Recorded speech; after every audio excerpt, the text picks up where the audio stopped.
Welcome.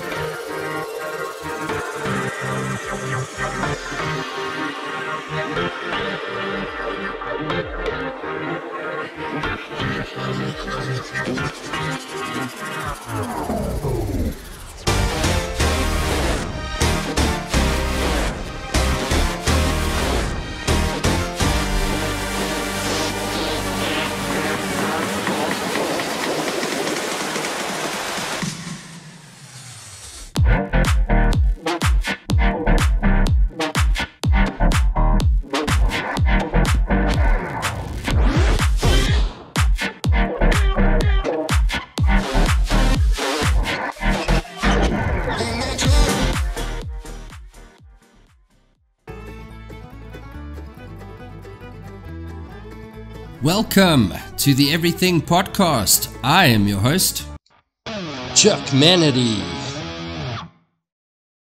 And in today's episode, we are going to be talking about Love, Death and Robots. It's season 1, episode 5, and this episode is called Sucker of Souls. It has a runtime of 13 minutes and it aired on March 15th, 2019. I got a 6.4 out of 10 rating. From IMDb, and that's with 18,000 ratings or votes. And the synopsis for this episode: unleashed by a archaeological dig, a bloodthirsty demon battles a team of mercenaries armed with cats. So that's a weird one. So the directors are Gabriella Pinaccioli and Owen Sullivan. The writers are Kirsten Cross, Philip Gillette and Tim Miller. And the stars of this episode, voiceover stars of course, are Michael Benyere, and that's he plays Dr. Wee Hunt, Fred Tatasciore, and he plays Flynn, Laura Weddle plays Gary, Jonathan Cahill plays Mickey, and a feature from the last episode, another voice actor does another one. He was actually in the previous one called Suits. But Scott White, and he's doing the voice of Simon. So just some trivia. So this episode won an Emmy Award for Outstanding Individual in Animation, Storyboard Artist.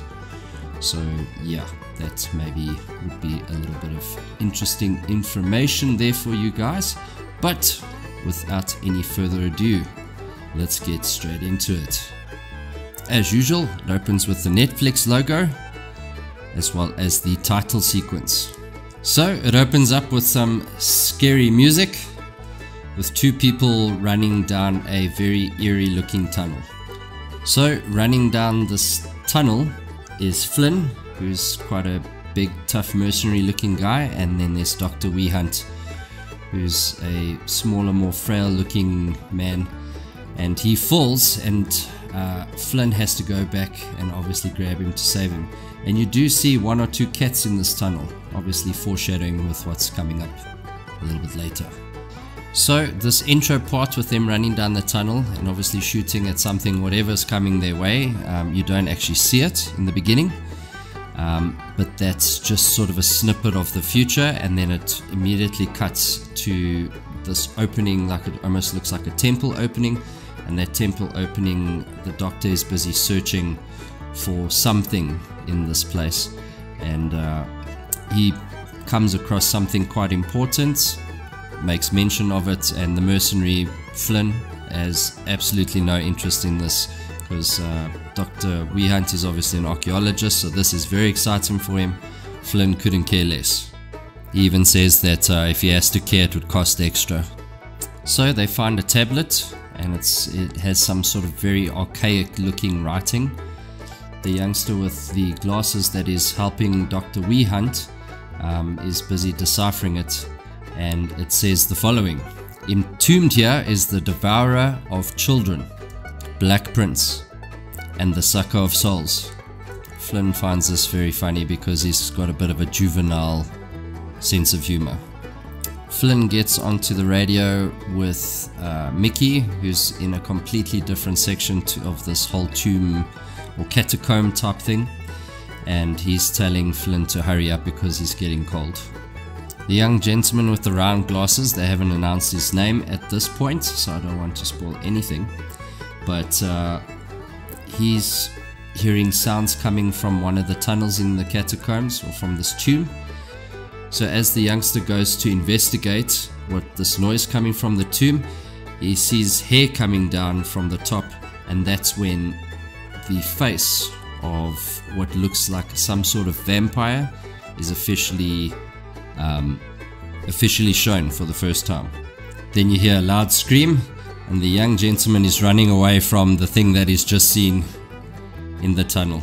Dr. Weehunt then shouts out to Simon, who is now at this point being ravaged by this vampire, and the young lad with the glasses now we have known to be Simon. So Simon gets eaten or bit on the neck from the vampire, and Dr. Weehunt is obviously shrilling and freaking out, and everything's going crazy. So now this is obviously what the mercenary's been hired for, which is Flynn, and now Flynn is pointing his gun and starts trying to take shots at the vampire, or what we assume to be some sort of vampire type thing. The vampire's regular, or this, whatever these monsters are, I'd assume some sort of vampire type thing, but these monsters have a general human form, but the second they start eating blood, or getting blood onto their system, or into their system and onto their skin, they start getting a lot bigger and a lot more crazy looking. So they can become like, it's almost the difference between Hulk and Bruce Banner. So Bruce Banner changing into Hulk, so it's that kind of thing, but a vampire version, if that makes sense. But you will see it on screen, don't you worry. So everything gets bigger and more creepy, and his fangs are getting bigger, his muscles are getting bigger, the vampire's fingers are getting sharper and more longer and more creepy looking, and the vampire then kills Simon in a very, very grotesque way.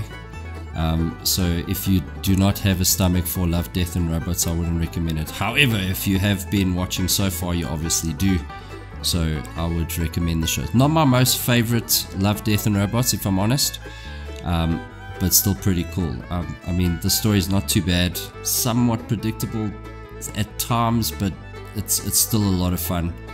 It's got your typical plot twist coming, and the animation style is very gritty. It's got rough edges and lines, and it looks really, really cool. So if you are into animation, so even if you're not into Family Guy or that kind of stuff, you like some anime stuff, this is definitely going to make you excited with the aesthetics at the very least, and of course the stories are always top notch when it comes to Love, Death and Robots. Just personally not my favorite. Flynn screams out profanities, obviously with what he's just seen, which is Simon getting absolutely mutilated, and you can see that the more the vampire or vampire-like creature is absorbing into his skin, the bigger and scarier he's getting. The monster finally presents itself in what I assume to be its complete adult form. Flynn screams run, but as he screams run, Dr. Weehunt is already halfway down the hall, busy running already, so he didn't wait, he ran long before that. So on the radio, Flynn shouts out to Mickey that he needs to get all the weaponry ready, they're on their way, and Mickey obviously has no idea what is coming his way at all. So this obviously establishes officially that Flynn, it was already hinted at, but Flynn is officially, he's in charge of this mercenary group that Dr. Weehunt has hired. And now, as I said before, Dr. Weehunt and Flynn are running as fast as they can and burning rubber to get to where the rest of the mercenary crew are, for obviously some assistance with this monster situation. Dr. Weehunt has a look at the monster because it cuts them off at the pass with two sort of tunnels going in different directions, so they got a bit stuck there as to where to go, but this thing cut them off, and the doctor finally announces that you go, okay. He goes, oh no, this is Dracula. So now we know, okay, cool. Well, now you guys know, because I don't want to spoil it as I'm telling you the review, but now you know, yes, this is Dracula. So it's not that typical human form vampire thing. These things are absolute monstrosities, as you'll see on the screen. as we're watching. Flynn opens fire at Dracula, and as you would imagine, he heals very, very quickly and has a laugh. He actually has a laugh at Flynn because he knows that Flynn's not really hurting him. Flynn swings his knife at him, hits him on the face, and it basically looks like a flint trying to light, so it's not even like impaling his skin, so his skin's obviously very, very hard. Flynn actually breaks his knife on Dracula's face. He breaks his knife in half as he's busy trying to attack him because Dracula has Flynn in his grasp. Dracula is just about to bite Flynn's head off, and then this Dracula thing sees a cat, and Flynn notices that this Dracula monster thing is absolutely terrified of cats. And maybe not terrified is the right word, but he really hates cats. So Flynn grabs the cat, lifts it in the air to obviously show Dracula, and Dracula runs away, actually runs through a wall to get away from the cat. In the place where the mercenaries are waiting, and these mercenaries in question are Gary and Mickey, and Gary actually asks Mickey, I wonder what's holding them up. Obviously they have no idea what has actually held them up, which is quite, I'm sure is going to be exciting to find out when they do see what held them up, so to speak. They're obviously going to freak out. At this point, because Dr. Wehunt is, you can see he's quite a frail, like old type guy, and he's piggybacking on Flynn's back, and Flynn's busy running with the cat, and then Dr. Wehunt on his back. As they get to the room, or like housing where the mercenaries are, like one of these little side room things of the tombs, he screams at Mickey to close the door, obviously to keep whatever's coming out. There's a little bit of razzing going on between Flynn, I beg your pardon, between Flynn and Gary, and Gary's busy teasing Flynn because she obviously doesn't know what this thing looks like, and he's busy saying there's a monster trying to eat them, and yeah, she just basically takes the mickey out of him completely. Flynn then asks Dr. Wehunt to explain to Gary and Mickey what exactly is out there, so he says impaler, and then Mickey looks at him confused. He says, is there a car out there? And then Gary says, no, you idiot, it's not an impala, he said impaler. So then obviously now Mickey realizes what's going on, and Mickey says, so you're telling me there's a Dracula out there? And then Dr. Wehunt says, not a Dracula, the Dracula, and that particular Dracula is in between them and their way out of this place. So the mercenaries basically go through the ammo that they have available, some of which is C4, different types of guns and weaponry and so on and so forth. And so it seems like quite an arsenal. However, Dr. Wehunt interrupts him and says it's not going to be enough.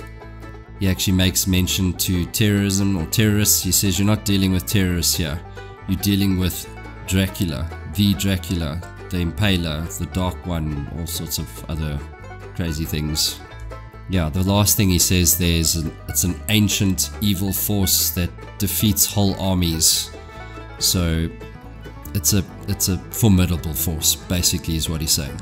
As the back and forth is going on about how to get out and what's going on and how dangerous this thing is, it starts banging on the door that they've now obviously closed with a wooden log, and it's busy banging on the door, and you can hear the thing is absolutely huge and monstrous, and they need to figure out a way to get out. And Dr. Wehunt pulls out a map and he goes, well, there should be other ways and a whole multiple exits and so on to get out of this place, and he figures out one in the back through like a bit of a wall thing with a cross on it, and that's how they make their exit from this room to try to get away from Dracula, who's coming in the front end of it. So basically what they find is a secret door. So Gary makes mention, hey boss, how's about that C4? And Flynn says, yes, you can use it as long as you don't bring the whole place down. Before Dracula's last crushing blow on the door, which is probably going to get through, they open and start firing everything they have at it, sort of to distract it and wound it, while they make a run through the secret door. And then obviously as Dracula makes his way into the room, they set off the C4. Yes, I know, I say obviously a lot. It's a quirk. But as Dracula's trying to heal, and this is just before the C4 goes off, by the way, they've already made their way through the secret door. But it is funny, the little message, and this is why I'm rehashing this. I know I'm kicking a dead horse here, but there's a fun little message on the C4 for Dracula just before the bomb goes off, and it says "Love Gary," and it's a derogatory term which I can't say, but it ends with "you." Let's just say that. And yeah, it's quite funny because that's the last thing that this Dracula sees before he gets obliterated. The team is rejoicing about Dracula finding their little gift and all that fun stuff, but what they haven't realized is the amount of C4 that Gary put there is causing the most insane explosion, and the fire of the flames of the C4 start following them, not following them, but coming down the tunnel. So now they obviously have to make a proper run for it.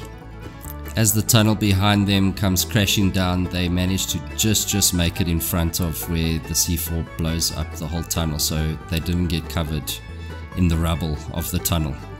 They weren't obviously completely unscathed, so you know, a few rocks hitting heads and whatever, so but they're okay, everyone's alright, the cats are okay, the team's okay, and Flynn lets Gary have it for putting so much C4, and then she replies, "Better too much than too little, right?"